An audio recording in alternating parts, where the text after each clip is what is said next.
ഒരു ചെറിയ കേവ് എടുക്കണമെങ്കിൽ തന്നെ മറ്റേ ഇഞ്ചിൻ ഇടിക്കുന്ന പ്രശ്നമുണ്ട്, ആ ട്രാൻസ്മിഷൻ റേഷ്യോയുടെ പ്രശ്നമുണ്ട്. അപ്പോൾ ഇത്രയും വലിപ്പമുള്ള വണ്ടിക്ക് വണ്ടി സെക്കൻഡിലോട്ടോ അല്ലെങ്കിൽ ഫസ്റ്റിലോട്ടോ ചവിട്ടി താത്തിയിട്ട് അല്ലെങ്കിൽ ഇഞ്ചിൻ ഭയങ്കരമായിട്ട് നോക്കി. മഹേന്ദ്ര ഈ ഡീസൽ എഞ്ചിൻ ഉണ്ടാക്കി ഭയങ്കര റിഫൈൻ ആവാൻ അവർ തന്നെ ഭയങ്കര സ്കിൽഫുൾ ആയി. പക്ഷെ എനിക്ക് അതിനകത്ത് ഒരു ഡിസപ്പോയിൻമെന്റ് ആയത് കാരണം അവരെ അത് അംഗീകരിക്കാനുള്ള, അപ്പം ഇതിങ്ങനെ അവരുടെ ഒന്നും പറ്റിയതല്ല.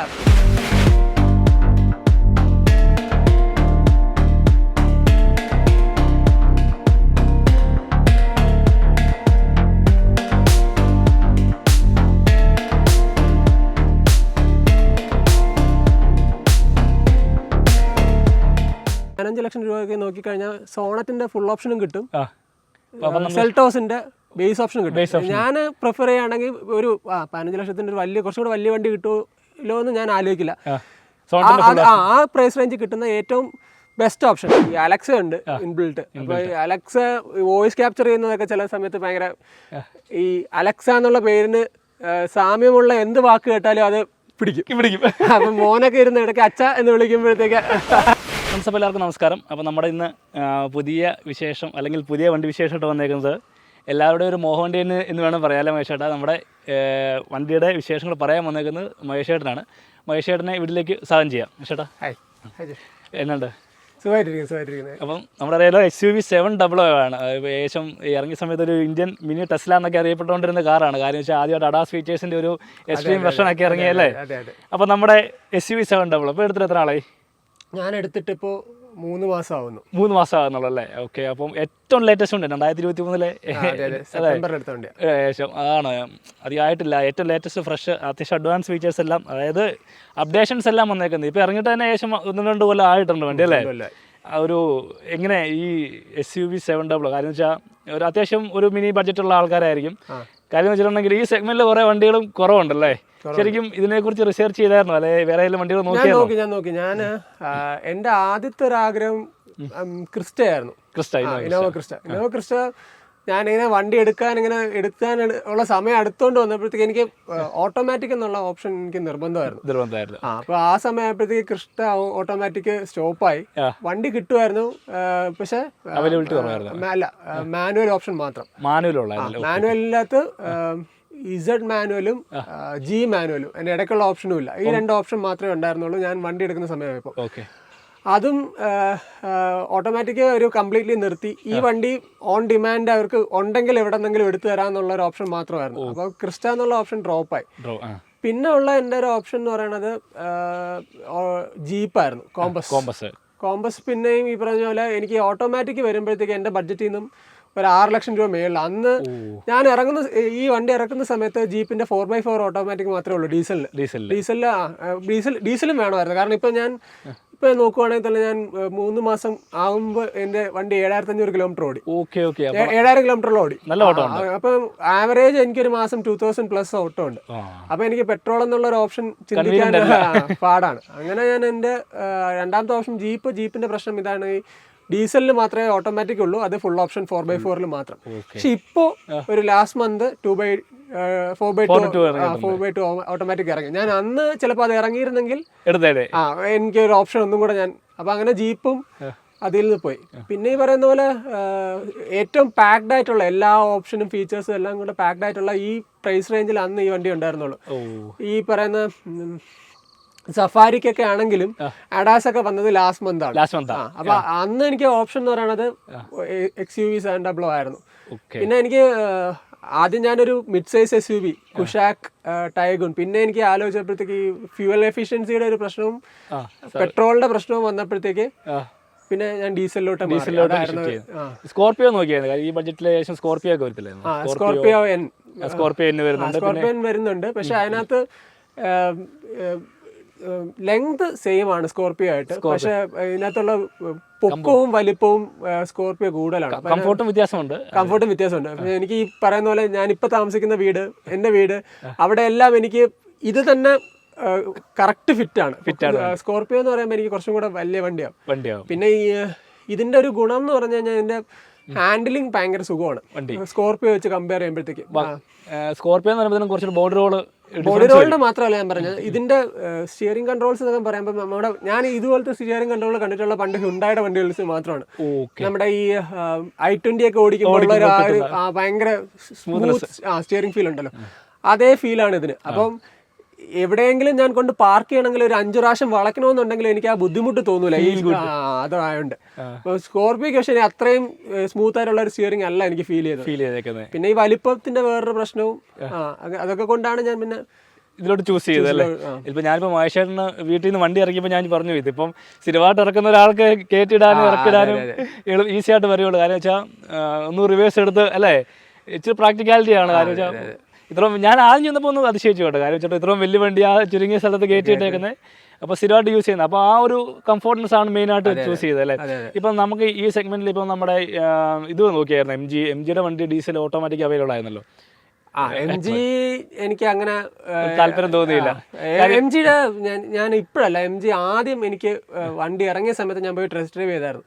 അപ്പോൾ എനിക്ക് തോന്നിയ ഒരു ഫീൽ എന്ന് പറഞ്ഞാൽ നമ്മുടെ ട്രാൻസ്മിഷൻ റേഷ്യോ ഒരു പ്രശ്നം തോന്നി. കാരണം കറക്റ്റ് റേഷ്യോയിലല്ല ഷിഫ്റ്റ് ചെയ്ത് എനിക്ക് അന്ന് ഓടിച്ചപ്പോൾ തോന്നിയായിരുന്നു. അതായത് ഇപ്പോഴല്ല, ഒരു 3-4 ഇയേഴ്സ് ആയില്ലേ, 2019 ഇറങ്ങിയെന്ന് തോന്നുന്നു. അപ്പൊ ഞാൻ അന്ന് ഓടിച്ചപ്പോഴത്തേക്ക് എനിക്കിങ്ങനെ നമുക്കിപ്പം ഒരു ചെറിയ കർവ് എടുക്കണമെങ്കിൽ തന്നെ മറ്റേ ഇഞ്ചിൻ ഇടിക്കുന്ന പ്രശ്നമുണ്ട്, ആ ട്രാൻസ്മിഷൻ റേഷ്യോയുടെ പ്രശ്നമുണ്ട്. അപ്പൊ ഇത്രയും വലിപ്പമുള്ള വണ്ടി സെക്കൻഡിലോട്ടോ അല്ലെങ്കിൽ ഫസ്റ്റിലോട്ടോ ചവിട്ടി താത്തിയിട്ട് അല്ലെങ്കിൽ ഇഞ്ചിൻ ഭയങ്കരമായിട്ട് നോക്കി ടക്കടക്കടക്കാന്നടിക്കും. അങ്ങനെ ഒരു പ്രശ്നം അന്ന് ഓടിച്ചപ്പോൾ തോന്നിയാറ്. ഇത്രയും വലിയ ഇന്നോവയൊക്കെ ഓടിക്കുമ്പോൾ നമുക്ക് തേർഡ് ഗിയറിലോട്ട് ആ റേഷ്യോ കറക്റ്റ് ആവും. ആ ഒരു വ്യത്യാസം എനിക്ക് അന്ന് തോന്നി. ഇപ്പൊ വലിയ വണ്ടി കൊണ്ടു നടക്കുമ്പോൾ നമുക്ക് എല്ലായിടത്തും ചവിട്ടി കൊണ്ടു നടക്കാൻ പറ്റില്ലല്ലോ എന്ന് അങ്ങനെ ഒരു ഫീല് തോന്നിയായിരുന്നു. ശരിക്കും ഇന്നോവയുടെ ക്രിസ്റ്റയുടെ ആ സമയത്ത് ഇതുണ്ടായിരുന്നോ, ഡീസൽ വേരിയന്റ് ഉണ്ടായിരുന്നോ? അതാ ഞാൻ പറഞ്ഞത്, ഡീസൽ വേരിയന്റ് കിട്ടുമായിരുന്നു. ഡീസൽ വേരിയന്റിന് മാനുവൽ മാത്രം. ഓട്ടോമാറ്റിക് അവർ കംപ്ലീറ്റ്ലി സ്റ്റോപ്പ് ചെയ്തു. ഓട്ടോമാറ്റിക് എടുക്കണമെങ്കിൽ അവർ ഇതിലോട്ട് പോകാൻ വേണ്ടി ഫോഴ്സ് ചെയ്യുക. എന്നാന്ന് വെച്ചാൽ ഹൈക്രോസ്, ഇന്നോവ ഇപ്പോഴും ടോപ്പ് സെല്ലിംഗ്, ക്രിസ്റ്റ ഇപ്പോഴും ടോപ്പ് സെല്ലിംഗ് വണ്ടിയാണ്. അതിനിടയ്ക്ക് ഹൈക്രോസ് അത്രയും ബഡ്ജറ്റ് ഒരു വണ്ടി ഇറങ്ങിയിട്ടുണ്ട്. ഒരിടയ്ക്ക് അവർ ഡീസൽ വണ്ടി ഡ്രോപ്പ് ചെയ്തായിരുന്നു. ഡീസൽ വണ്ടി ഡ്രോപ്പ് ചെയ്തിട്ട് ഈ വർഷം ബിഗിനിങ് ഒക്കെ കഴിഞ്ഞപ്പോഴത്തേക്ക് വീണ്ടും ഡീസൽ വണ്ടി കിട്ടി തുടങ്ങി. പക്ഷെ ഓട്ടോമാറ്റിക് കൊണ്ടുവന്നില്ല. ഓട്ടോമാറ്റിക് ഞാൻ പലപ്പോഴായിട്ട് എനിക്ക് ഷോറൂമിൽ ആളുണ്ടായപ്പോൾ ഞാൻ ചോദിക്കും, ഒരു വണ്ടി കിട്ടാൻ വകുപ്പുണ്ടോ? രക്ഷയില്ല. ശരിക്കും പറഞ്ഞിട്ടുണ്ടെങ്കിൽ അവർ ഹൈബ്രിഡിന്റെ ആ ഒരു പ്രൊമോഷന്റെ ഭാഗമായിട്ട് ഇത് നോക്കിയത്. ഇന്നോവ ഹൈക്രോസ് നോക്കിയായിരുന്നു. ഹൈക്രോസ് ഈ പറയുന്ന പോലെ ഹൈബ്രിഡ് എടുക്കണമെങ്കിൽ എൻ്റെ ബഡ്ജറ്റിന് മേളിൽ പോകും. ഞാനും എൻ്റെ ഒരു ഈ വണ്ടിയുടെ ഒരു വില അറിയാലോ. അപ്പം മറ്റേ സാധാരണ പെട്രോൾ എഞ്ചിൻ ആകുമ്പോഴത്തേക്ക് മാരുതിയുടെ കോൺട്രിബ്യൂഷൻ ആണല്ലോ കൂടുതൽ. ടയോട്ടയുടെ ഹൈബ്രിഡ് എഞ്ചിൻ വരുമ്പോഴത്തേക്ക് ബഡ്ജറ്റ് ചെയ്ത് മേളിൽ പോകുന്നത് കാരണമാണ് ഞാൻ അത് നോക്കാത്തത്, സ്കിപ്പ് ചെയ്യായിരുന്നു അല്ലേ. അപ്പോൾ അതുകൊണ്ട് അവിടെ നിന്ന് ടൊയോട്ട കുറച്ചുകൂടെ ഫീച്ചേഴ്സ് ഉണ്ടായി. ശരിക്കും പറഞ്ഞാൽ ഇതിന്റെ അത്രയും വരത്തില്ലെന്ന് തോന്നുന്നല്ലേ. ഞാൻ അങ്ങനെ അത് അങ്ങ് പിന്നെ അതിന്റെ വണ്ടിക്ക് ബുക്കിംഗ് ടൈം ഒരുപാടുണ്ടായിരുന്നു. ഇതെനിക്ക് ഒരു മാസത്തിൽ, ഇത് ഇറങ്ങിയ സമയത്ത് 1.5 വർഷം ബുക്കിംഗ് ഉണ്ടായിരുന്നെങ്കിലും ഞാൻ പോയി ചോദിച്ചപ്പോൾ എനിക്ക് 1 മാസത്തിൽ വണ്ടി തരാന്ന് പറഞ്ഞു. 1 മാസത്തിൽ വണ്ടി കിട്ടുമെന്ന് പറഞ്ഞല്ലേ. ഇപ്പോഴും എനിക്ക് തോന്നുന്നു ഹൈക്രോസിന് ഇപ്പോഴും 6 മന്ത് 8 months ഉണ്ട്. എനിക്ക് തോന്നുന്നു ഹൈക്രോസ് അല്ല, മറ്റേ അതിന്റെ താഴത്ത് ഹൈറൈഡറിന് 1.5 വർഷം വരെ പറയുന്നത് സെല്ലിംഗ് വണ്ടി ആയിക്കൊണ്ടിരിക്കുകയാണ്. എല്ലാവരും ഹൈബ്രിഡിലോട്ട് ഷിഫ്റ്റ് ആവാൻ തുടങ്ങി. ശരിക്കും ഡീസൽ നമുക്ക് പർപ്പസ്ഫുൾ ആയിട്ടുള്ള യൂസ് ഉണ്ടല്ലേ. എനിക്ക് ഓട്ടോ ഉള്ളതുകൊണ്ട് അത് എല്ലാവരും പറഞ്ഞു, ഓട്ടോ ഉള്ളവർക്ക് ഡീസൽ എപ്പോഴും ഒരു വാല്യൂ. എനിക്ക് ഇത് ഓടിച്ചപ്പോൾ തോന്നിയെന്ന് വെച്ചാൽ ഒരു ഡീസൽ വണ്ടി ഓടിക്കുന്നതിന്റെ ഫീൽ എനിക്ക് ഒരിക്കലും, ഇപ്പം ജിഷ്ണു ശ്രദ്ധിച്ചാൽ തന്നെ മനസ്സിലാവും, വണ്ടി സ്റ്റാർട്ട് ചെയ്ത് കിടക്കുമ്പോഴത്തേക്ക് വണ്ടിയുടെ പഴയ ഇഞ്ചിൻ നോയിസോ ഒന്നുമില്ല. ട്രാൻസ്മിഷൻ ആണെങ്കിലും മറ്റേ നമ്മുടെ ടോർക്കിനുള്ള പ്രശ്നമുള്ള റബ്ബർ ബാൻഡ് എഫക്ട് അങ്ങനത്തെ പരിപാടി ഒന്നും തോന്നുന്നില്ല. നമ്മൾ ഒരു പെട്രോൾ എഞ്ചിൻ ഓടിക്കുന്ന പോലെ സ്മൂത്ത് ട്രാൻസ്മിഷൻ ആണ്. അപ്പൊ അങ്ങനെയൊക്കെ നോക്കുമ്പോഴത്തേക്ക് എനിക്ക് പെട്രോൾ വണ്ടി ഓടിക്കുന്ന ഒരു ഫീലും ഉണ്ട്. എന്നാൽ ഡീസലിന്റെ എല്ലാം കിട്ടുകയും ചെയ്യും. അങ്ങനെ നോക്കുമ്പോൾ ഇത് ശരിക്കും പറഞ്ഞിട്ടുണ്ടെങ്കിൽ ഇത്രയും വലിപ്പമുള്ള വണ്ടിയാണ്. 2.2 ലിറ്റർ എഞ്ചിൻ വരുന്ന വണ്ടിയാണ്. 450 NM ടോർക്ക് വരുന്നുണ്ട്. അത് ശരിക്കും പറഞ്ഞാൽ സിമിലർലി നമ്മൾ കമ്പയർ ചെയ്യുകയാണെങ്കിൽ ഈ നമ്മുടെ ഫോർച്യൂണറിന്റെ ഒക്കെ ഒരു 450 NM ടോർക്ക് വരുന്ന ആ ഒരു റേഞ്ച് വണ്ടിയാണ്. അപ്പോൾ മൈലേജ് എന്നുള്ളൊരു കൺസേൺ ഉണ്ട് ശരിക്കും. നമ്മുടെ മൈലേജ് പക്ഷെ ഇവര് പറയുന്ന മൈലേജ് വണ്ടി തരുന്നുണ്ടെന്നുള്ളതാണ് ഒരു, കുറച്ചും കൂടെ ഓടുമ്പോൾ ചിലപ്പോൾ കുറച്ചും കൂടെ കിട്ടുമായിരിക്കും.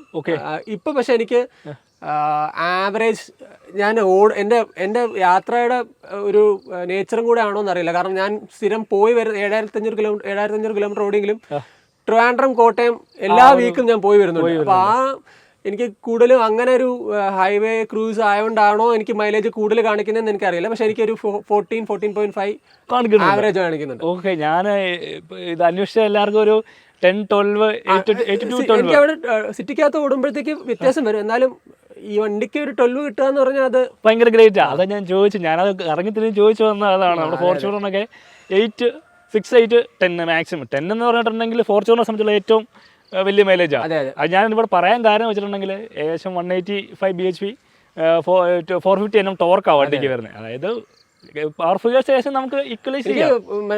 തോന്നിയെന്ന് വെച്ചാൽ ബൈ ദ ടൈം മഹേന്ദ്ര ഈ ഡീസൽ എഞ്ചിൻ ഉണ്ടാക്കി ഭയങ്കര റിഫൈൻ ആവാൻ അവര് തന്നെ ഭയങ്കര സ്കിൽഫുൾ ആയി. എഞ്ചിൻ ഓവർ ദ ടൈം ഭയങ്കര സ്മൂത്ത് ആയി, ഭയങ്കര അവർക്ക് തന്നെ പെർഫോമൻറ്റ് ആണ്, എഫിഷ്യൻ്റ് ആണ്. അങ്ങനെ എല്ലാം കൊണ്ട് നോക്കുമ്പോൾ മഹേന്ദ്രയുടെ എഞ്ചിൻ ഇപ്പം ഭയങ്കര റിലയബിൾ ആണ്. കാരണം വെച്ചിട്ടുണ്ടെങ്കിൽ ഇപ്പം നമ്മൾ ടോപ്പ് 5 എടുത്തിട്ടുണ്ടെങ്കിൽ ആ ടോപ്പ് 5 ലിസ്റ്റിനകത്തും ഡീസൽ എഞ്ചിൻ വരുന്നത് മഹേന്ദ്രയ്ക്കേ ഉള്ളൂ. പിന്നെ ഇതിനകത്ത് കോമ്പറ്റീറ്റിംഗ് ഫാക്ടർ ടാറ്റ മാത്രമേ ഉള്ളൂ ഡീസൽ വണ്ടികൾ കമ്പാരിറ്റീവ്ലി. കാര്യം ഒരുമാതിരിപ്പെട്ട എല്ലാ ഫീച്ചേഴ്സും ഇവിടെ BS6 റൂൾ വന്നപ്പോൾ ഡീസൽ വണ്ടി ഉപേക്ഷിക്കാത്ത ഒരു കമ്പനിയാണ് മഹേന്ദ്ര. എല്ലാ സെഗ്മെന്റിനും അവർക്ക് ഡീസൽ വണ്ടിയുണ്ട്, അതൊരു പ്രത്യേകതയാണ്. ഇപ്പോൾ ഒരു 3 മാസത്തെ എക്സ്പീരിയൻസിൽ യാത്രാസുഖം, കംഫോർട്ട് എങ്ങനെയുണ്ട് വണ്ടി?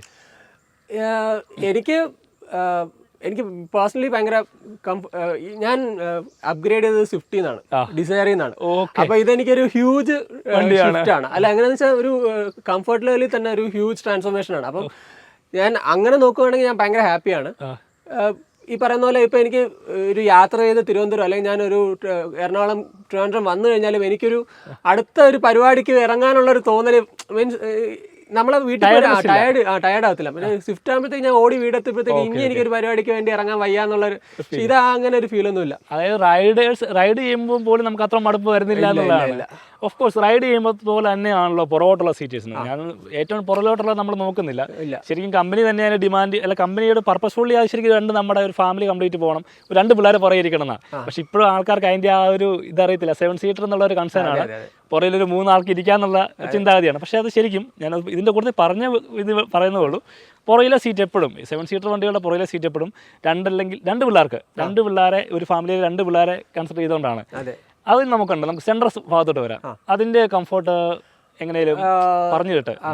ഞാൻ അങ്ങനെ എല്ലാവർക്കും ഹാപ്പിയാണ്. കാരണം എൻ്റെ അമ്മയൊക്കെ ഈ ഒരുപാട് ട്രാവൽ സിക്നസ് ഉള്ള ആളാണ്.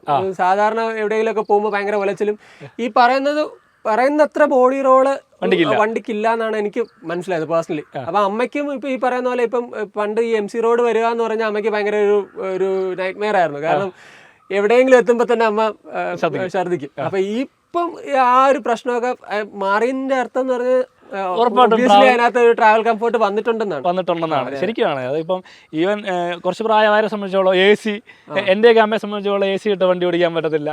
അവർ പുറകെ ഇരുന്ന ഉറപ്പാണ് വാള് വെക്കും, ഫ്രണ്ട് ഇരുന്നാലും വാള് വെക്കും എന്നുള്ളതാണ്. അതെ. പിന്നെ ഈ പറഞ്ഞ പോലെ തേർഡ് റോയും നമുക്ക് അത്യാവശ്യം സിറ്റി ഓട്ടത്തിനൊക്കെ വലിയ ആൾക്കാർക്ക് ഇരിക്കാം, കുഴപ്പമില്ല. അപ്പൊ ഞാൻ വീട്ടിലൊക്കെ അച്ഛനും ഒരു ഒറ്റ പ്രശ്നമേ ഉള്ളൂ, ഇറങ്ങി കയറാൻ ബുദ്ധിമുട്ടാണ്. പിന്നെ ഒരു നമ്മുടെ ലെഗ് സ്പേസിന്റെ ഉണ്ട്. മറ്റേ സെക്കൻഡ് റോ സീറ്റ് ഫ്രണ്ടിലോട്ട് പുഷ് ചെയ്യാൻ പറ്റില്ല, അതിന് മടക്കാൻ മാത്രമേ പറ്റത്തുള്ളൂ, അതിന് ഇത് ചെയ്യാൻ പറ്റത്തില്ല, സ്പേസ് അഡ്ജസ്റ്റ് ചെയ്യാൻ പറ്റില്ല. അപ്പൊ അത് ഒരു ബുദ്ധിമുട്ടാണ്. ഇച്ചിരി പ്രായ ആൾക്കാർക്കൊക്കെ, ഇച്ചിരി സൈസ് കുറഞ്ഞ പ്രായ ആൾക്കാരാണെങ്കിൽ പോലും അവിടെ ഇരിക്കാം, പക്ഷെ ഇറങ്ങി കയറുക എന്നുള്ളത് ഭയങ്കര ബുദ്ധിമുട്ടാണ്. അച്ഛനൊക്കെ നിലത്തിരുന്നിട്ടൊക്കെ ചിലപ്പോൾ ഇറങ്ങേണ്ടി വരും. ഹൈറ്റും ഉണ്ട്, ആ ഒരു ഡിസ്കംഫോർട്ട്. നമ്മൾ 7 സീറ്റർ സെപ്പറേറ്റ് AC കൺട്രോൾ ഒക്കെ ഉണ്ട് ബാക്കിൽ.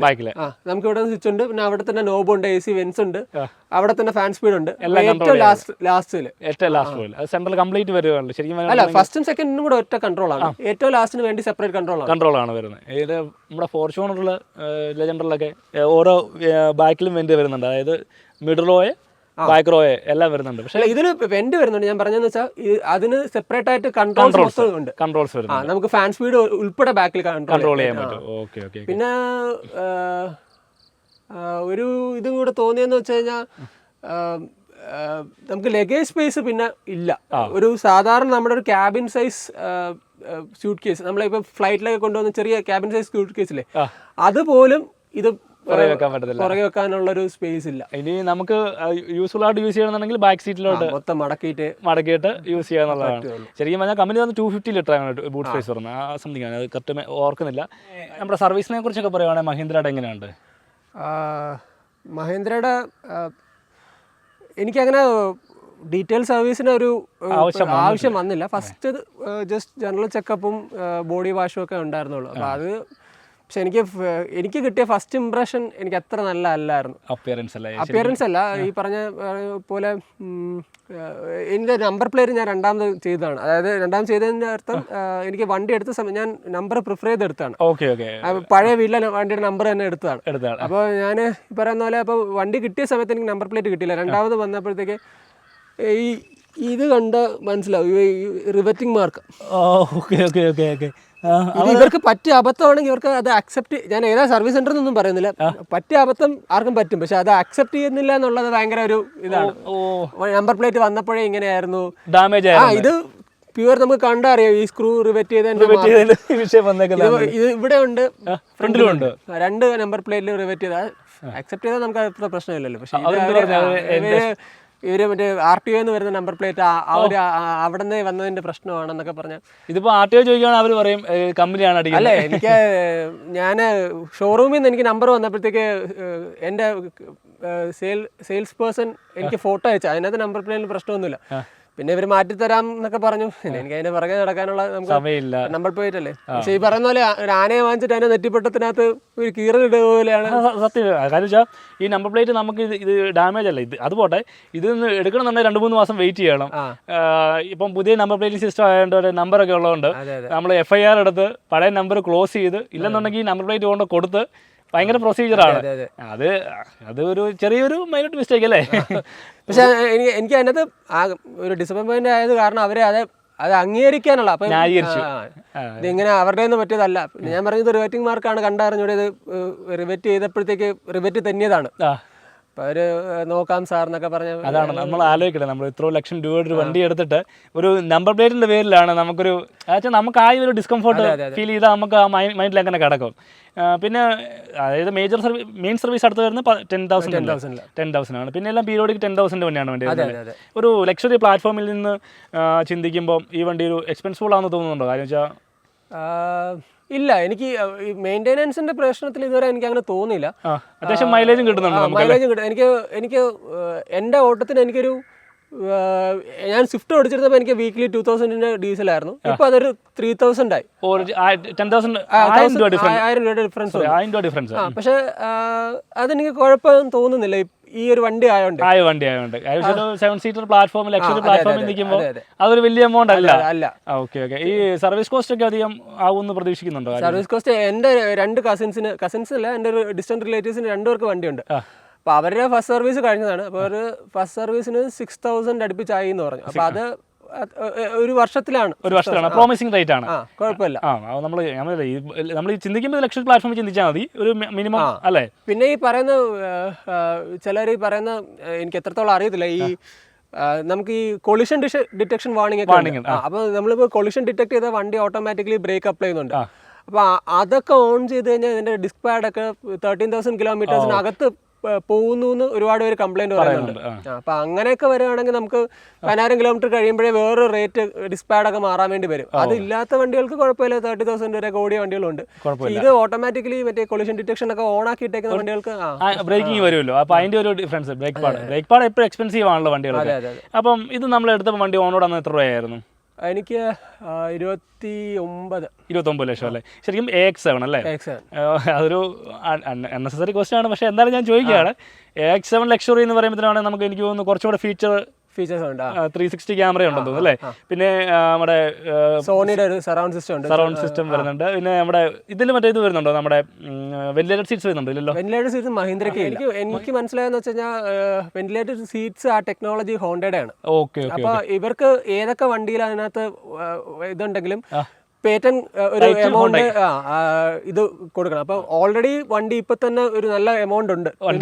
ഇപ്പൊ തന്നെ അവർക്ക് അതിന്റെ പുറത്ത് ഇതൊക്കെ കോസ്റ്റ് കട്ടിങ്ങിന്റെ ഭാഗമായിട്ട് കളയുന്നതാണ്. ഇനി അവർക്ക് ഇതിന്റെ പുറത്ത് കോസ്റ്റ് ചെന്ന് കഴിഞ്ഞാൽ ചിലപ്പോൾ ആൾക്കാർ ഇതിനകത്ത് അപ്രോച്ച് ചെയ്യാനുള്ള ഒരു പ്രശ്നം വരും. കാരണം ഓൾറെഡി എല്ലാവർക്കും മഹീന്ദ്രയ്ക്ക് ഇത്രയും ഒരു ഇന്ത്യൻ ബ്രാൻഡിന് ഇത്രയും വില ഉണ്ടോ എന്ന് ചോദിക്കുന്ന സാഹചര്യം ഒരുപാട് പേരൊക്കെ ചോദിക്കുന്നുണ്ട്. പക്ഷെ അത് പുറത്തുനിന്ന് കാണുന്നവരാണ്. നമുക്ക് വണ്ടി ഉപയോഗിച്ച് തുടങ്ങുമ്പോഴത്തേക്കും നമുക്ക് മനസ്സിലാവും അതിനുള്ള വർത്ത് ഉണ്ട്. പക്ഷെ ബിസിനസ് കൺവേർട്ട് ചെയ്യുക എന്നുള്ള ഒരു പ്രോസസ്സ് ഉണ്ടല്ലോ. വണ്ടി കാണുമ്പോൾ തന്നെ അതിൻ്റെ ആ പ്രൈസ് റേഞ്ച് കാണുമ്പോൾ തന്നെ ആൾക്കാർക്ക് ചിലപ്പോൾ അപ്രോച്ച് ചെയ്യാനുള്ള ഒരു പ്രശ്നം വരും. അപ്പോൾ ഇനിയും ഫീച്ചേഴ്സ് വന്നു കഴിഞ്ഞാൽ ചിലപ്പോൾ അവർക്കത് കുറച്ചുകൂടെ എനിക്ക് തോന്നുന്ന 2-3 ലക്ഷം കൂടെ കൂടുതലാണ് ലക്ഷറി. കാര്യം വെച്ചാൽ എനിക്ക് തോന്നുന്ന മെയിൻ എനിക്ക് ഇഷ്ടപ്പെട്ടൊരു ഫീച്ചർ ഉണ്ടായിരുന്നു, മറ്റേ ഡോറിൻ്റെ ഒരു പ്രസ് ചെയ്യുന്ന ആ സാധനം. അതെ അതെ അതെ അതൊക്കെ ഓപ്ഷനായിട്ട് നോക്കിയായിരുന്നോ? ഞാൻ X7 ഇല്ല, ഞാൻ നോക്കിയില്ല. എൻ്റെ ഒരു കൺസെപ്റ്റ് അനുസരിച്ച് നമ്മളൊരു വണ്ടി എടുക്കുമ്പോൾ എപ്പോഴും ഫുൾ ഓപ്ഷൻ വണ്ടി എടുക്കണം എന്നാണ് എൻ്റെ ഒരു ഇത്. താല്പര്യമല്ല, എൻ്റെ ഒരു ഐഡിയോളജി അങ്ങനെയാണ്. കാരണം എന്ന് വെച്ചാൽ എപ്പോഴും ഒരു കമ്പനി ഒരു വണ്ടി ഡിസൈൻ ചെയ്യുക, അവരുടെ എഞ്ചിനീയേഴ്സ് ഡിസൈൻ ചെയ്യുന്ന വണ്ടി എപ്പോഴും ഒരു ഫുൾ ഓപ്ഷൻ വണ്ടി ആയിരിക്കും. പിന്നെ അവിടെ നിന്ന് കോസ്റ്റ് കട്ടിങ്ങിന്റെ ഭാഗമായിട്ട് അവർ ഫീച്ചേഴ്സ് എടുത്ത് കളഞ്ഞാണ് നമ്മുടെ ബേസ് വേരിയന്റിലോട്ട് വരുന്നത്. അപ്പം കമ്പനി ഡിസൈൻ ചെയ്ത വണ്ടി എന്ന് പറഞ്ഞാൽ എപ്പോഴും ഫുൾ ഓപ്ഷൻ ആയിരിക്കും. അപ്പോൾ അതിനകത്തായിരിക്കും ഇപ്പോൾ ഒരു എക്സാമ്പിൾ പറഞ്ഞു കഴിഞ്ഞാൽ നമുക്ക് ഒരു 15 ലക്ഷം രൂപയൊക്കെ നോക്കിക്കഴിഞ്ഞാൽ സോണറ്റിന്റെ ഫുൾ ഓപ്ഷനും കിട്ടും, സെൽട്ടോസിന്റെ ബേസ് ഓപ്ഷൻ കിട്ടും. ഞാൻ പ്രിഫർ ചെയ്യുകയാണെങ്കിൽ ഒരു 15 ലക്ഷത്തിന്റെ ഒരു കുറച്ചുകൂടെ വലിയ വണ്ടി കിട്ടുമല്ലോ എന്ന് ഞാൻ ആലോചിക്കില്ല. ആ പ്രൈസ് റേഞ്ചിൽ കിട്ടുന്ന ഏറ്റവും ബെസ്റ്റ് ഓപ്ഷൻ. അപ്പം അങ്ങനെയാണ് ഞാൻ ചിന്തിക്കുന്നത്. അപ്പോൾ അതായിരിക്കും ഒരു കമ്പനി ഡിസൈൻ ചെയ്ത വണ്ടി, അതിനകത്തായിരിക്കും ഏറ്റവും കൂടുതൽ ഫീച്ചേഴ്സ് ഉള്ളത്. അപ്പം എനിക്ക് പിന്നെ തോന്നത്തില്ല അയ്യോ ഈ ഫീച്ചേഴ്സ് ഇല്ലല്ലോ, ആ ഫീച്ചേഴ്സ് ഇല്ലല്ലോ. ഓക്കെ. പക്ഷേ ഇപ്പോൾ X7 നോക്കിക്കഴിഞ്ഞ് കഴിഞ്ഞാൽ വണ്ടിയുടെ ഒരു മെക്കാനിക്കലും എഞ്ചിനീയറിംഗ് സൈഡിൽ എല്ലാം X7-ലുണ്ട്. ബാക്കിയെല്ലാം X7 ലക്ഷറിയിൽ വരുന്ന ബാക്കി എല്ലാ സാധനങ്ങളും എന്താ പറയുന്നത് നമുക്ക് പുറമേ പിടിപ്പിക്കാൻ പറ്റുന്ന സാധനങ്ങളാണ്. എക്സ്ട്രാ ഫിറ്റിംഗ്സ് ആയിട്ട് ചെയ്യാൻ പറ്റുന്ന 360 ക്യാമറ ആയാലും സോണിയുടെ സൗണ്ട് സിസ്റ്റം ആയാലും പിന്നെ വരുന്ന എന്താ സാധനമുള്ള നമ്മുടെ വയർലെസ് ചാർജർ, ഡോറിന്റെ സെറ്റപ്പ്, ഡോറിന്റെ കീലെസ് എൻട്രി, അങ്ങനെ കുറച്ച് ഫീച്ചേഴ്സാണ് ഇതിനകത്ത് വരുന്നത്. അതിനകത്ത് എനിക്ക് ആവശ്യമുണ്ടെന്ന് തോന്നിയ ഫീച്ചേഴ്സ് ആയിട്ടൊന്നും ഇല്ല. അതുകൊണ്ട് നമ്മൾ അതിൽ നിന്ന് സ്കിപ്പ് ആയല്ലേ. 3 ലക്ഷം അത്ര ഡിഫറൻസ് വരില്ലേ?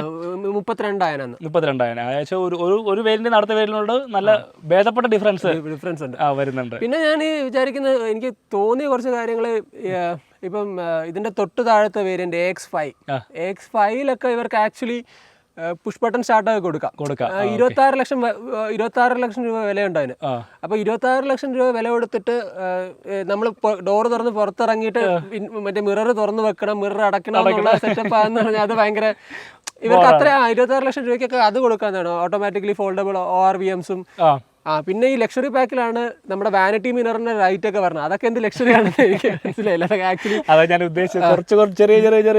ആക്ച്വലി ചെറിയ സാധനമല്ലേ ഒരു വാനിറ്റി മിററിന്റെ ലൈറ്റ് എന്നൊക്കെ പറഞ്ഞാൽ. നമുക്ക് ഉപയോഗം ഉണ്ടോ ഇല്ലെന്നുള്ളതല്ല, പക്ഷെ അവർക്കൊക്കെ ഇതൊക്കെ ലക്ഷറിയിൽ നമ്മൾ ഫീൽ ചെയ്യാൻ പറ്റുന്ന കുറെ കാര്യങ്ങളൊക്കെയാണ് അല്ലേ ഇതൊക്കെ ജസ്റ്റ് ഒന്ന് നോക്കുമ്പോഴത്തേന്. പിന്നെ എനിക്ക് അതിനകത്ത് ഇഷ്ടമുള്ള ഒരു ഫീച്ചർ എന്ന് പറഞ്ഞാൽ നമ്മുടെ ഇലക്ട്രോണിക് പാർക്ക് ബ്രേക്ക് ആയിരുന്നു. പാർക്ക് ഓട്ടോമാറ്റിക് അല്ലേ?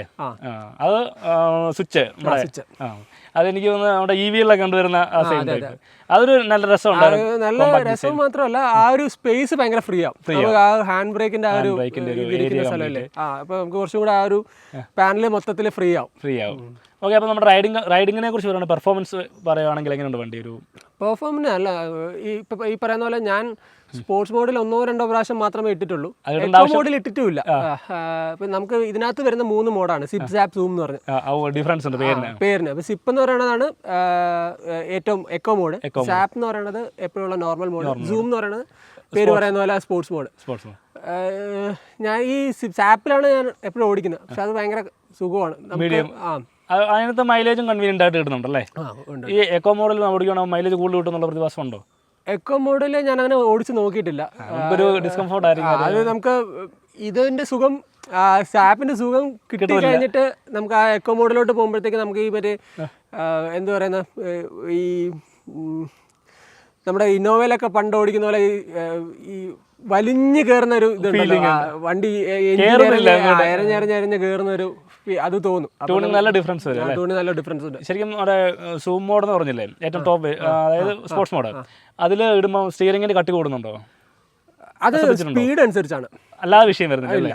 ഞാൻ ഇപ്പോൾ പറഞ്ഞു കേട്ടിട്ടുണ്ട് അത് ഇടുമ്പോൾ സ്റ്റിയറിംഗിന് കുറച്ചുകൂടെ റിജിഡ് ആവുന്നുണ്ട്. റിജിഡ് നമുക്കിപ്പം 60+ പോകുമ്പം അല്ലെ 80+ പോകുമ്പോഴത്തേക്ക് ഓട്ടോമാറ്റിക്കലി സ്റ്റിയറിംഗ് ടൈറ്റായി സേഫ്റ്റിയുടെ ഭാഗമായിട്ടാണ് എവിടെ ചോദിച്ചാൽ അത് സേഫ്റ്റിയുടെ ഭാഗമാണ്. കാര്യം വെച്ചാൽ ആക്സിഡന്റ് ഒഴിവാക്കാൻ, അതായത് പെട്ടെന്നുള്ള ഷിഫ്റ്റിംഗിൽ നമുക്ക് അല്ലെങ്കിൽ ഈ കോർണറിംഗ് ഒക്കെ ചെയ്യുമ്പോഴത്തേക്ക് ആക്ച്വലി നമുക്ക് നമ്മുടെ പഴയ XUV ആ പ്രശ്നമുണ്ട്. നമുക്ക് ഒരു കോൺഫിഡൻസ് തോന്നത്തില്ല വളവെടുക്കുമ്പോൾ, ഭയങ്കര സ്റ്റിയറിംഗ് സ്മൂത്ത് ആയിട്ട് വരും. അപ്പോൾ വണ്ടി റോൾ ചെയ്യുമോ എന്നുള്ള ഒരു പേടി നമുക്ക് വരും പഴയ XUV 500 ഓടിക്കുമ്പോഴേ. XUV 500 അല്ല, ഇതിനു മുമ്പ് നമ്മുടെ സ്കോർപിയോ ഒക്കെ ഒരു ഫസ്റ്റ് ജനറേഷൻ സ്കോർപിയോകളൊക്കെ ഏറ്റവും കൂടുതൽ ഫേസ് ചെയ്തുകൊണ്ടിരുന്ന ഇഷ്യൂസും കൂടെ ആയിരുന്നത്. ഒത്തിരി ആക്സിഡന്റ് അങ്ങനെ ഉണ്ടായിട്ടുണ്ട്. അത് കഴിഞ്ഞിട്ടാണ് അവർ സ്റ്റിയറിംഗിന്റെ, പക്ഷെ അത് ഇപ്പൊ ഈ ജനറേഷൻ നമുക്ക് നന്നായിട്ട് സ്മൂത്ത് ചെയ്തിട്ടുണ്ട്. ആ ഒരു ഫീലിംഗ് ഉള്ളു അല്ലേ. പവർ ഫിഗേഴ്സ് ഒക്കെ അടിപൊളിയാണല്ലോ വണ്ടികളിൽ. അപ്പം മൈലേജും കൺവീനിയന്റ് ആണ്. നെഗറ്റീവ് ആയിട്ട് മൈലേജ് കൺവീനിയന്റ് ആണെന്ന് പറഞ്ഞാൽ നമുക്ക് നമ്മൾ ഓടിക്കുന്ന പോലെ തന്നെ ഇരിക്കും. നമുക്ക് ആ എഞ്ചിന്റെ നമുക്കൊരു സൗണ്ട് കേൾക്കുമ്പോൾ അറിയാലോ നമുക്ക് എഞ്ചിനെ നമ്മൾ ഓവറായിട്ട് സ്ട്രെസ് ചെയ്യുന്നുണ്ടോ ഇല്ലേ. നമുക്ക് ഈ ലൈവ് എക്കണോമി മീറ്റർ എന്ന് പറയുന്ന സാധനം കണ്ടിട്ടുണ്ടോ താഴെ, ഇപ്പൊ കറണ്ട് കാണിക്കുന്ന എക്കണോമി എത്രയുണ്ട് ഈ. അപ്പൊ അതൊക്കെ നമ്മളൊന്ന് നോക്കിയിട്ട് അതിനൊക്കെ ഒന്ന് അഡ്ജസ്റ്റ് ചെയ്ത് ഓടിച്ചു കഴിഞ്ഞാൽ എനിക്ക് തോന്നുന്നു ഒരു 70 to 90 സ്പീഡിനകത്ത് കറക്റ്റായിട്ട് ക്രൂസ് ചെയ്താൽ ഒരു കുഴപ്പമില്ല. 2 RPM 2.5 അകത്ത് നിന്ന് കഴിഞ്ഞാൽ നല്ല മൈലേജാണ്. അത് ഈ ഇപ്പൊ സാപ്പിൽ തന്നെ നമ്മൾ ചവിട്ടി കയറി എഞ്ചിൻ ത്രോട്ടിൽ കൊടുത്ത് ഓടിച്ചു കഴിഞ്ഞാൽ താഴെ പോകും. ആക്സിലറേഷന്റെ ഒരു നമ്മൾ യൂസ് ചെയ്യുന്നതിന്റെ ഒരു മെത്തേഡ് ഉണ്ട്. ഒറ്റ ചവിട്ടൊക്കെ ചവിട്ടുമ്പോഴാണ് ഒരു മീഡിയം പതുക്കെ ഒരു വണ്ടിയെ എപ്പോഴും പറഞ്ഞിട്ടുണ്ട്, വണ്ടി റെസ്പെക്ട് ചെയ്ത് വണ്ടി ഓടിച്ചാൽ വലിയ വിഷയങ്ങളൊന്നും ഇല്ലല്ലേ. അപ്പം ഒരു ഇപ്പോഴും കംപ്ലൈൻസ് ആയിട്ട് വല്ലതും ഫീൽ ചെയ്തിട്ടുണ്ടോ? അതും കൂടെ കംപ്ലൈൻസ് ഈ പറയുന്ന പോലെ ഇലക്ട്രോണിക് ഐറ്റംസിന് ചിലപ്പോൾ ചില സമയത്ത് ഒരു മിസ്ബിഹേവ് പോലെ ഉണ്ട്. ചില സമയം റിവേഴ്സ് ക്യാമറ ഓണായി കിടക്കും, അത് ചിലപ്പോൾ ഓഫ് ആവില്ല, ഡിസ്പ്ലേയിലോട്ട് വരില്ല. ചിലപ്പോൾ ഡിസ്പ്ലേ 1-2 പ്രാവശ്യം ഡിസ്പ്ലേ ബ്ലാക്ക് ആയി പോയിട്ടുണ്ട്, വന്നിട്ടില്ല. പിന്നെ അത് കുറെ കഴിയുമ്പോഴത്തേക്ക് ഓട്ടോമാറ്റിക്കലി വരും. എനിക്ക് തോന്നുന്നു ഇത്രയും ഹെവി സോഫ്റ്റ്വെയർസ് ഒക്കെ ബൂട്ട് ചെയ്ത് വരുന്നതിന്റെ ഗ്ലിച്ച് ആയിരിക്കും. അപ്പോൾ അതിന്റെ ഒരു ഇതുണ്ട്. പിന്നെ ഈ പറയുന്ന പോലെ ഓട്ടോമാറ്റിക്കലി സീറ്റ് അഡ്ജസ്റ്റ്മെന്റ് ഉണ്ട്, ഡ്രൈവർ പൊസിഷൻസ് ഉണ്ട്, മെമ്മറി സീറ്റ്സ് ഉണ്ട്. അപ്പോൾ ഈ പറയുന്ന പോലെ ചില സമയങ്ങളിൽ നമ്മളിപ്പോൾ ഇത്ര ചെറിയ ഇൻക്ലിനേഷനുള്ള ഒരു സർഫസിലൊക്കെ കൊണ്ട് വണ്ടി ഇട്ടിട്ട് ഞാൻ സീറ്റിൽ കയറി ഇരുന്നാൽ തിരിച്ച് പൊസിഷൻ കറക്റ്റ് ചെയ്യില്ല, പിന്നെ നമ്മൾ മാനുവലി ചെയ്യണം. നോർമൽ സർഫസിൽ കുഴപ്പമില്ല. എനിക്ക് പലപ്പോഴും തോന്നിയിട്ടുള്ള ഇത് ഒരു ചെറിയ കയറ്റത്തിൽ അല്ലെങ്കിൽ ഒരു കടയുടെ ഫ്രണ്ടിലൊക്കെ ഇങ്ങനെ വാർത്തിറക്കിയിരിക്കുന്ന സ്ഥലത്തൊക്കെ വണ്ടി കയറ്റിയിട്ടിട്ട് സീറ്റിൽ കയറി ഇരുന്ന് കഴിഞ്ഞാൽ അത് തിരിച്ചു വരത്തില്ല. നമ്മൾ പിന്നെ മാനുവലി അഡ്ജസ്റ്റ് ചെയ്യണം. മാനുവലി അല്ല, ഇലക്ട്രോണിക്കലി തന്നെയാണ്. പക്ഷേ സോറി, ഞാൻ ഉദ്ദേശിച്ചത് നമ്മുടെ സ്വിച്ച് വഴി ചെയ്യണം. ഡീഫോൾട്ട് ആയിട്ട് നമ്മുടെ മെമ്മറി വഴി അഡ്ജസ്റ്റ് ചെയ്യാൻ പറ്റത്തില്ലല്ലേ. അതൊരു നല്ലൊരു ഫംഗ്ഷനും കൂടെയാണ് മെമ്മറി ഫംഗ്ഷൻ. 3 ഡ്രൈവേഴ്സ് അല്ലെങ്കിൽ ഓടിക്കുന്ന എല്ലാവർക്കും നമുക്ക് സെറ്റ് ചെയ്ത് വെക്കാൻ സാധിക്കും അല്ലേ. പിന്നെ നമ്മുടെ ഇൻസ്ട്രുമെന്റ് ക്ലസ്റ്റർ, മ്യൂസിക് ആ ക്ലസ്റ്റർ സിസ്റ്റം, അത് എങ്ങനെയുണ്ട് അതിന്റെ ഒരു എക്സ്പീരിയൻസ് പറയുകയാണെങ്കിൽ? അത് നല്ലതാ. നമ്മുടെ എന്താ പറയുന്നത്, നമ്മുടെ ടച്ച് ആണെങ്കിലും നല്ല റെസ്പോൺസീവ് ആണ്. ആ സൗണ്ട് സിസ്റ്റവും കാര്യങ്ങളൊക്കെ. സൗണ്ട് സിസ്റ്റം എനിക്ക് ഈ AX7 എടുക്കുന്ന സമയത്ത് കൺഫ്യൂഷൻ ഉണ്ടായിരുന്നു. കാരണം സോണിയുടെ സറൗണ്ട് സിസ്റ്റം അവർ പ്രൊമോട്ട് ചെയ്യുന്ന സമയത്ത് ഇതിൻ്റെ അത് മോശമായിരിക്കുമോ എന്നുള്ളൊരു പേടി ഉണ്ടായിരുന്നു. പക്ഷെ അത് ഇല്ല, നല്ല സറൗണ്ട് സിസ്റ്റം ആണ്. സിസ്റ്റം അടിപൊളിയാണ്. ടച്ച് റെസ്പോൺസും വണ്ടി ആ ഓവറോൾ സിസ്റ്റത്തിന്റെ പെർഫോമൻസ് നല്ലതാണ്. ഈ പറയുന്ന പോലെ ഇടയ്ക്കിടയ്ക്ക് വരുന്ന ഗ്ലിച്ചസ് ചിലപ്പോൾ ഈ അഡനോക്സിനൊക്കെ എന്തെങ്കിലൊക്കെ പ്രശ്നങ്ങളൊക്കെ വരും. വേണമെങ്കിൽ നമുക്ക് കുറച്ചൊക്കെ പേഷ്യൻസോടെ അല്ല വിഷയമുള്ള കാര്യങ്ങളല്ല. പിന്നെ ഈ പറയുന്ന പോലെ ഈ അലക്സ ഉണ്ട് ഇൻബിൽട്ട്. അപ്പൊ ഈ അലക്സ വോയിസ് ക്യാപ്ചർ ചെയ്യുന്നതൊക്കെ ചില സമയത്ത് ഭയങ്കര, ഈ അലക്സ എന്നുള്ള പേരിന് സാമ്യമുള്ള എന്ത് വാക്ക് കേട്ടാലും അത് പിടിക്കും. അപ്പൊ മോനൊക്കെ ഇരുന്ന് ഇടയ്ക്ക് അച്ഛ എന്ന് വിളിക്കുമ്പോഴത്തേക്ക് അലക്സ പറയും, ഞാൻ അലക്സ റെഡിയാണ്. നമുക്ക് അത്രയും നമുക്ക് സാധാരണ അലക്സ ഡിവൈസസിനൊന്നും അങ്ങനത്തെ പ്രശ്നമില്ല. പക്ഷെ ഇതിനകത്ത് അങ്ങനത്തെ കുറെ കാര്യങ്ങളുണ്ട്. സോഫ്റ്റ്വെയറിന്റെയോ അല്ലെങ്കിൽ സംതിങ് ഇഷ്യൂസ് ആയിരിക്കും അല്ലേ, ചെറിയ ചെറിയ മൈനോട്ട് ഇഷ്യൂസ് അല്ലേ. അല്ല വേറെ ഈ പറയുന്ന പോലെ എല്ലാരും പറഞ്ഞൊരു സാധനമാണ് സസ്പെൻഷന്റെ ഒരു സൗണ്ട്, ഒരു ടച്ച് സൗണ്ട് ഉണ്ട് വണ്ടിക്കകത്തിരിക്കുമ്പോൾ ടപ്പ് ടപ്പ് എന്ന് കേൾക്കും. എല്ലാ XUVക്കും പറയുന്ന ഒരു ഇതിന് ഉണ്ട്, ശബ്ദമുണ്ട്. അപ്പോൾ ഓക്കെ, അങ്ങനെ നമ്മളൊരു കംപ്ലീറ്റ്ലി നോക്കുവാണെങ്കിൽ ഓവറോൾ സാറ്റിസ്ഫൈഡ് ആണല്ലേ. പിന്നെ നമ്മള് ഒരു വണ്ടി എടുക്കുക എന്ന് പറഞ്ഞാൽ നമ്മുടെ ഒരുപാട് നോക്കിയിട്ട് നമ്മളെ വീട്ടിലൊരു അംഗത്തെ പോലെ അങ്ങ് എടുക്കുന്നതല്ലേ. പിന്നെ നമുക്ക് വീട്ടിലുള്ള എല്ലാവർക്കും എന്തെങ്കിലും കുറവുകളും കൂടുതലും ഒക്കെ ഉണ്ടാവും. പിന്നെ അതിനെ നമ്മള് അംഗീകരിക്കുക, ക്ഷമിക്കാവുന്ന കുറച്ച് അത്രേ ഉള്ളൂ. പിന്നെ മേജർ ആയിട്ടുള്ള സർവീസ് ഇഷ്യൂസ് ഉണ്ടായിരുന്നു. നമുക്ക് വേറെ ഒന്നും നമ്മള് നല്ലൊരു റെസ്പോൺസീവ് ആയിട്ടുള്ള സർവീസും അത് നമുക്ക് എപ്പോഴും വിഷമം വരുന്നത് നമ്മൾ വണ്ടി സൂക്ഷിച്ചു കഴിഞ്ഞിട്ടും പ്രശ്നം വരുമ്പോഴാണ് ആ കൂടുതൽ വിഷമം. നമ്മൾ ഭയങ്കര റഫ് ആൻഡ് ടഫ് ആയിട്ട് ഉപയോഗിച്ച് കഴിഞ്ഞിട്ട് അങ്ങനെ വരുന്നത് നമുക്ക് നമ്മൾ ഉപയോഗിച്ചതിൻ്റെതാവാന്ന് പറയാം. പക്ഷെ അല്ലാതെ ചില വണ്ടികളുണ്ടല്ലോ നമ്മൾ ചുമ്മാ കിടക്കുന്ന സമയത്തും കംപ്ലൈന്റ് വരിക എന്നുള്ളത് ഭയങ്കര ശരിക്കും പറഞ്ഞാൽ നമ്മൾ ഈ വണ്ടി എടുക്കുക എന്ന് പറഞ്ഞാൽ ഒരു വർഷങ്ങളുടെ അല്ലെങ്കിൽ നാളുകൾക്ക് ഉറങ്ങാത്ത സ്വപ്നമായിരിക്കും. ഈ വണ്ടി ബുക്ക് ചെയ്തുകൊണ്ട് നമ്മുടെ കൈ വരുന്നിടം വരെയുള്ള ആ നാളുകൾ എന്ന് പറഞ്ഞാൽ അല്ലേ. അപ്പോൾ സ്വാഭാവികമായിട്ടും ഒരു 2 ദിവസം ഷോറൂമിൽ കിടക്കുക, അല്ലെങ്കിൽ ഒരു സർവീസിൻ്റെ ഇഷ്യൂസ് വരിക. എനിവേ അങ്ങനെയൊക്കെ വന്നിട്ടുണ്ടെങ്കിൽ ഒരിക്കലും നമ്മളെ സംബന്ധിച്ചോളം ഭയങ്കര ഇഷ്യൂസ് ആയിരിക്കും. എൻ്റെ വണ്ടി ഞാൻ ഒരു ദിവസം വേറൊരു മുറ്റത്ത് പോയി കിടക്കുക, അല്ലെങ്കിൽ വേറൊരു സ്ഥലത്ത് പോയി പാർക്ക് ചെയ്യാന്ന് പറഞ്ഞാൽ ഉറപ്പായിട്ടും. പിന്നെ നമ്മുടെ നിത്യജീവിതത്തിൽ എന്ന് നമ്മളെവിടെയെങ്കിലും എത്തിക്കണ, അല്ലെങ്കിൽ നമ്മളെ കാര്യങ്ങളെല്ലാം നടത്തി തരുന്ന ഒരു ഇതല്ലേ. പിന്നെ ഉറപ്പായിട്ട് നമ്മളിപ്പം ഭാര്യ 2 ദിവസം വീട്ടിൽ നിന്ന് മാറി നിന്ന് കഴിഞ്ഞാൽ നമ്മുടെ കാര്യങ്ങൾ ചിലവ് പല കാര്യങ്ങളും നടക്കുന്നില്ല. അതുപോലെ തന്നെയാണ് നമുക്ക് വീട്ടിൽ നിന്ന് മാറുക എന്നുള്ളത്. സെയിം അതേ കൺസെപ്റ്റ് തന്നെ. കാര്യം നമ്മൾ നടക്കത്തില്ല, നമ്മൾ വെളിയിലോട്ട് ഇറങ്ങുമ്പോൾ തന്നെ ഇല്ല. പിന്നെ എനിക്ക് ഈ പറഞ്ഞ പോലെ ഇത്രയും പൈസ കൊടുത്തിട്ട് ഇല്ലാത്ത കുറെ ഇതൊക്കെ ആവാമായിരുന്നു എന്ന് ഈ പറയുന്ന പോലെ എന്താ പറയുന്ന നമ്മുടെ ഈ ഇലക്ട്രോണിക്കലി ഈ ടെയിൽ ഗേറ്റ് ക്ലോസ് ചെയ്യുന്ന സാധനമൊക്കെ ഇല്ലേ ഇപ്പം, അത് ഞാൻ ഉദ്ദേശിച്ചില്ല. എന്നാലും നമ്മുടെ ക്രെട്ടയിലൊക്കെ നമ്മളൊന്ന് താത്തു കൊടുത്തു കഴിഞ്ഞാൽ ഓട്ടോമാറ്റിക്കലി പോയി ലോക്ക് ചെയ്യുന്നു. ഇത് പക്ഷേ ഇപ്പോഴും നമ്മൾ വലിച്ചടക്കണം, ചിലപ്പോൾ അടയത്തൂല്ല. അങ്ങനെയൊക്കെ നോക്കുമ്പോഴത്തേക്ക് ഇത്രയും നമുക്ക് ഈ ഒരു എമൗണ്ട് നമുക്ക് സ്പെൻഡ് ചെയ്യുമ്പോഴത്തേക്ക് ഇങ്ങനത്തെ കുറച്ച് സാധനങ്ങൾ നമുക്ക് കിട്ടിയിരുന്നെങ്കിൽ നല്ലതാണെന്ന് തോന്നും. ആ സാധനം ഞാൻ എം ജി ഹെക്ടറിന്റെ ചോദിച്ചത് അതാണ്. അവരുടെ ഫീച്ചറിസ്റ്റിക് ആണ് ഭയങ്കര, പക്ഷെ നമുക്ക് ട്രസ്റ്റ് ചെയ്യാൻ അവിടെ ഒരു വിഷയം വരും. ഓക്കെ, അപ്പം കംപ്ലീറ്റ്ലി സാറ്റിസ്ഫൈഡ് ആണ്, വേറെ കംപ്ലൈൻറ്റ്സ് ഇതുവരെ ഇല്ല. അപ്പം തീർച്ചയായിട്ടും ബാക്കിയുള്ളവർക്ക് റെക്കമെൻഡ് ചെയ്യും അല്ലേ? ഉറപ്പായിട്ടും റെക്കമെൻഡ് ചെയ്യുന്നവർക്ക് ഏത് വേരിയന്റ് ആണ് നല്ല, അല്ലെങ്കിൽ ഈ വേരിയന്റ് ബെറ്റർ ആണെന്ന് വല്ലതും ചൂസ് പറയുന്നുണ്ടോ? എക്സ്പീരിയൻസ് ഞാൻ ഇതിപ്പോൾ ഓരോരുത്തരുടെ ബഡ്ജറ്റ് വെച്ചാണ്, ഓരോരുത്തർക്കും പ്രിഫറൻസും വേറെയാണ്. ചിലവർക്ക് വണ്ടിയുടെ എൻജിൻ സൈഡായിരിക്കും കൂടുതൽ, ഓടിക്കുന്ന കംഫർട്ടിൽ നിൽക്കുന്ന ആൾക്കാരുണ്ടല്ലോ. വണ്ടിയുടെ എക്സ്ട്രാ ഫീച്ചേഴ്സ് എത്ര ഇല്ലെങ്കിലും എനിക്ക് നല്ല ഒരു പവർഫുൾ ആയിട്ടുള്ള ഒരു വണ്ടി, ഒരു കമാൻഡിങ് പൊസിഷനിൽ ഇരിക്കുന്ന വണ്ടി, നല്ല ഒരു എനിക്ക് തോന്നുന്നു സുഖമായിട്ട് 150-160 ഒക്കെ ക്രൂസ് ചെയ്യും വണ്ടി. ഒരു പ്രശ്നമില്ല, ഒരു സ്റ്റിയറിംഗ് വൈബ്രേഷനോ ഒന്നുമില്ലാതെ മേളിൽ പോകുമായിരിക്കും. പക്ഷെ ഞാൻ പറഞ്ഞ ആ ഒരു ഇതുവരെ അപ്പം അത്രയും പവർഫുൾ ആയിട്ടുള്ള ഒരു വണ്ടി മാത്രം ആഗ്രഹിക്കുന്നവരുണ്ടാവും. ഈ പറയുന്ന പോലെ അഡാസും അങ്ങനത്തെ ഫീച്ചേഴ്സും ABS ഒക്കെ ഉണ്ടല്ലോ, അല്ലാത്ത താഴത്തെ വേർഷനിൽ തന്നെ ഉണ്ട്. അതെ, അപ്പൊ അങ്ങനെ ഓരോരുത്തരെ ഡിപ്പെൻഡന്റ് ആണ്. അവർക്ക് ഇപ്പം ഫീച്ചേഴ്സ് ഇഷ്ടപ്പെടുന്ന ആൾക്കാരുണ്ടാവും. അപ്പൊ അവർക്ക് വരുമ്പോഴത്തേക്ക് AX7 അല്ലെങ്കിൽ അതിന് മേളിലോട്ട് എനിക്ക് പേഴ്സണലി പിന്നെ ഒരു കാര്യം തോന്നിയത് ഓൾ വീൽ ഡ്രൈവ് എടുക്കായിരുന്നു എന്ന് എനിക്ക് പിന്നെ തോന്നി. AX7 തന്നെ, AX7നും AX7L മാത്രമേ ഉള്ളൂ ഓൾ വീൽ ഡ്രൈവ്, താഴോട്ടൊന്നുമില്ല. അത് എടുക്കാമായിരുന്നു എന്ന് എനിക്ക് പിന്നെ തോന്നി. 1.5 ലക്ഷം രൂപയുടെ കൂടെ വ്യത്യാസം. അതെ അതെ, അത് മാത്രം തോന്നിയുള്ളൂ എനിക്ക് എടുത്തല്.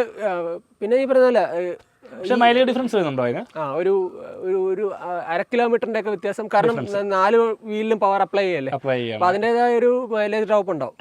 അത് മാത്രമേ എന്റെ ചേട്ടന്റെ, ഞാൻ നേരത്തെ പറഞ്ഞ ഒരാൾക്ക് വേണ്ടത്തെ ആദ്യം ഇറങ്ങിയ വണ്ടികളിൽ ഒരെണ്ണമാണ്. അപ്പൊ അവർക്ക് ഈ ഡിഫറൻസ് മാത്രമേ ഫീൽ ചെയ്യുള്ളൂ. ഓക്കെ, അപ്പം ഇതാണ് ഒരു ലക്ഷറി പ്ലാറ്റ്ഫോമിൽ ചിന്തിക്കുമ്പോൾ ഉള്ള കുറച്ച് വേറെ ഗ്ലിച്ചസ് എന്ന് പറഞ്ഞിട്ടുണ്ടെങ്കിൽ ഇത് നമുക്ക് വേറെ വലിയ സംഭവങ്ങളൊന്നും അല്ല, കുറച്ച് മൈന്യൂട്ട്. നമ്മൾ കുറ്റം പറയുകയാണെങ്കിൽ എന്തെങ്കിലും പറയണ്ടേ അല്ലേ? എനിക്ക് തോന്നുന്നു അതൊരു 4-5 സോഫ്റ്റ്വെയർ അപ്ഡേറ്റും കൂടെ ഒക്കെ വരുമ്പോഴത്തേക്ക് ചിലപ്പോൾ കുറെ സാധനങ്ങളൊക്കെ മാറും. സോഫ്റ്റ്വെയർ റിലേറ്റഡ് ആയിട്ടുള്ള പ്രശ്നങ്ങൾ എനിക്ക് തോന്നുന്നു തീർച്ചയായിട്ടും അതേ വരുള്ളൂ. സാധനം സിസ്റ്റം പണ്ടത്തോളം ഹാങ് ആയി നിൽക്കുന്ന പരിപാടിയോ കാര്യങ്ങളൊന്നും പ്രതീക്ഷിക്കേണ്ട. ഇതാണ് നമ്മുടെ ഒരു SUV 700 എന്ന് പറഞ്ഞിട്ടുണ്ടെങ്കിൽ പലരും ഇപ്പോഴും സ്വപ്നം കാണുന്ന ഒരു വണ്ടിയാണ്. അടുത്ത ആ പീക്ക് പോയിന്റിൽ മൈലേജ്, കംഫോർട്ട്, എന്നാ പറയുക, ഒരു ലക്ഷറി ഫീലിംഗ് ഓവറോൾ എല്ലാം ഉണ്ട് ഈ സാധനത്തിനകത്തല്ലേ.